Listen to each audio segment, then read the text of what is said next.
How to save on security in clouds. Gateway service.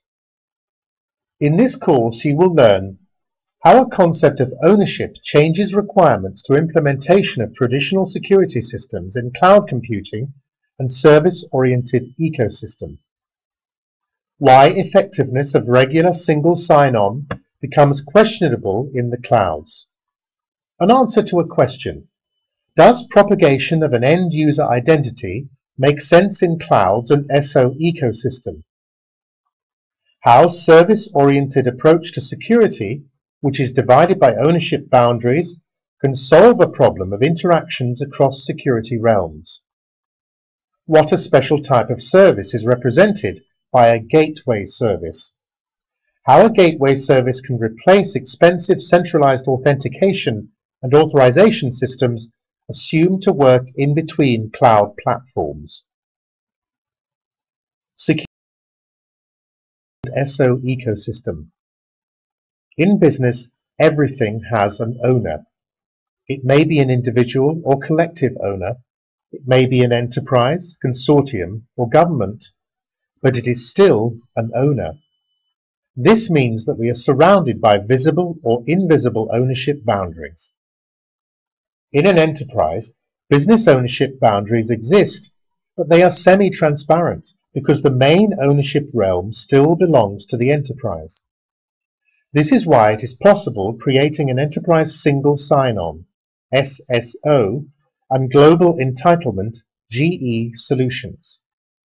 However, even this statement is not 100% correct because we know large enterprises with divisions that have a level of autonomy permitting them to have their own administrative and security systems. Examples of industries where such companies exist are financial service, banking, oil, gas and electricity, telecommunication, automotive, and civil construction. Many claim clouds a realization of SOA. Many see clouds as an extension of traditional thinking in enterprise boundaries. Unfortunately, because of that main ownership realm of the enterprise, many miss the point that cloud computing constitutes an intercorporate reality and an enterprise type of thinking does not fit with it. If many people were doing service-oriented architecture strictly in accordance with principles of service orientation, they would know about the service boundary problem, but only a few did. Almost every enterprise has its own internal solution for authentication and authorization for its internal and possibly external users. However, individual commercial interests and related business boundaries in clouds can kill both types of these solutions easily. Every independent clouds provider is concerned about its own revenue and benefits first, and about solving your problems second, despite a marketing buzz about focusing on consumers. This is a reality of life in business, not in technology, and this is the problem for consumer companies. Oasis SOA Reference Architecture Foundation, SOA-RAF, defines all necessary elements of service ownership model for service-oriented ecosystem, SO ecosystem. Using these elements, I am offering a service-oriented solution for the problem of crossing ownership and security boundaries for the identity management and access rights management in the clouds. This solution does not need expensive inter-cloud security systems or providers and addresses the core business concern of trust instead of the secondary concern of technical dexterity. Now, assume we work in a company called Best Business. We have enterprise systems typically for any of the best company.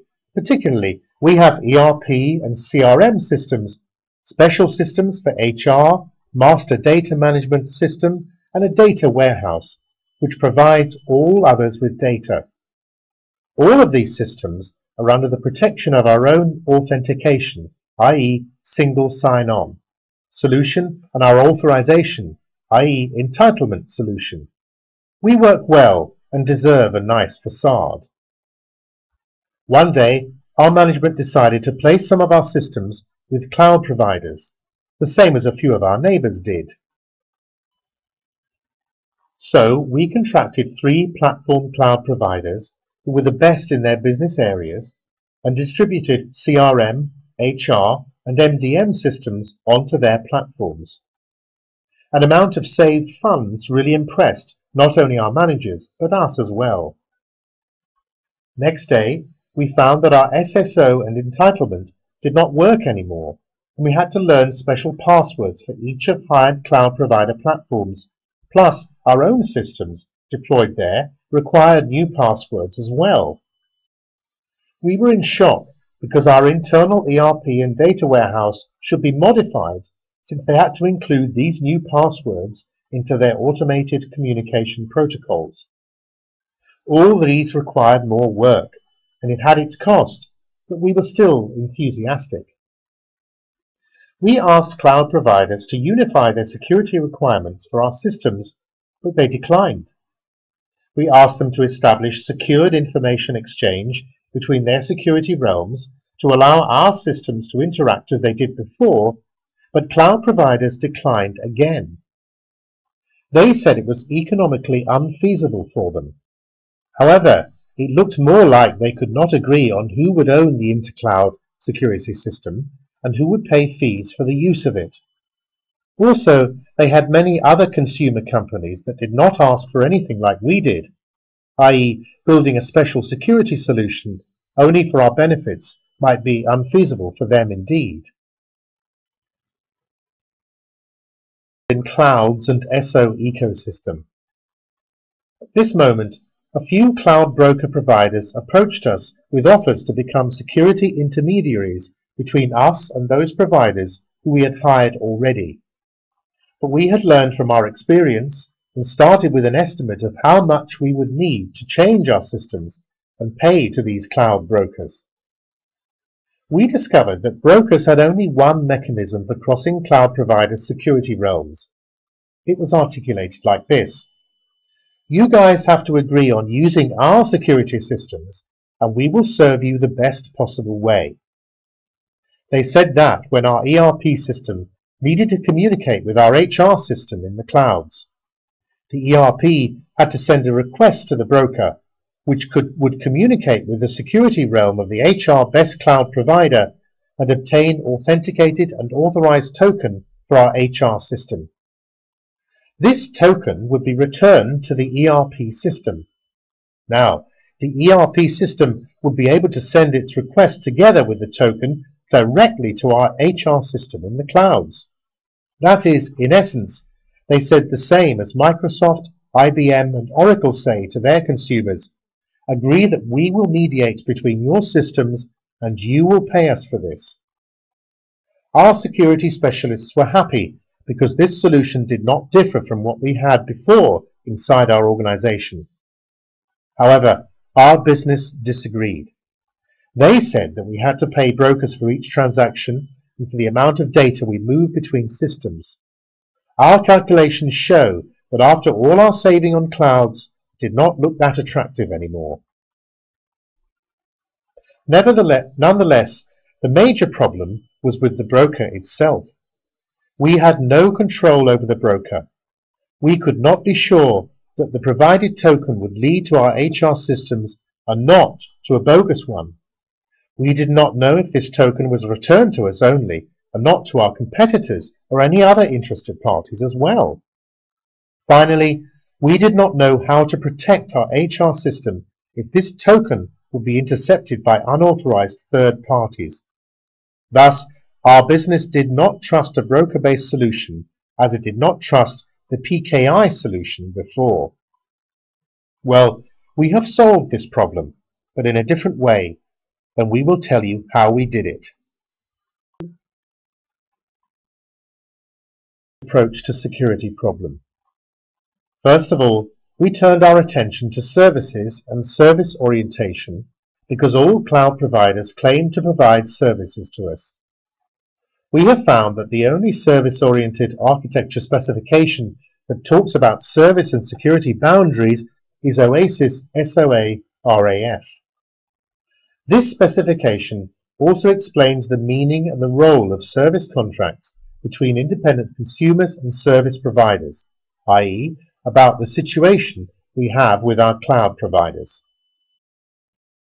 OASIS SOA service contracts are supposed to formalize an agreement not only on communication protocols and programmatic interfaces between service consumer and service provider, but also on all policies applied to the interaction with the service and the service execution itself.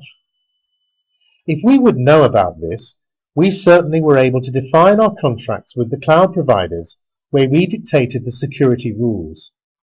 Well, but now we are not sure if the cloud providers would sign such contracts.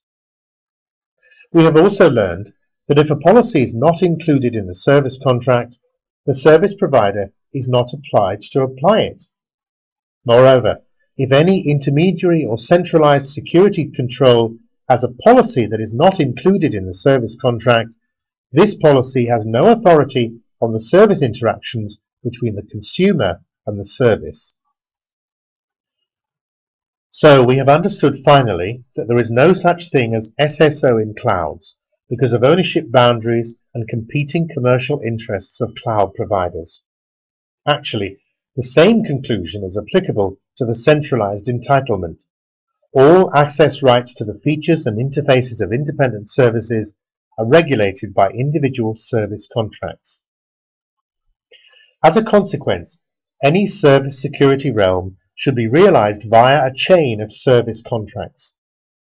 Moreover, if a company serves its own user and obtains its security credentials but then propagates them to an external service, the latter would not know what to do with them.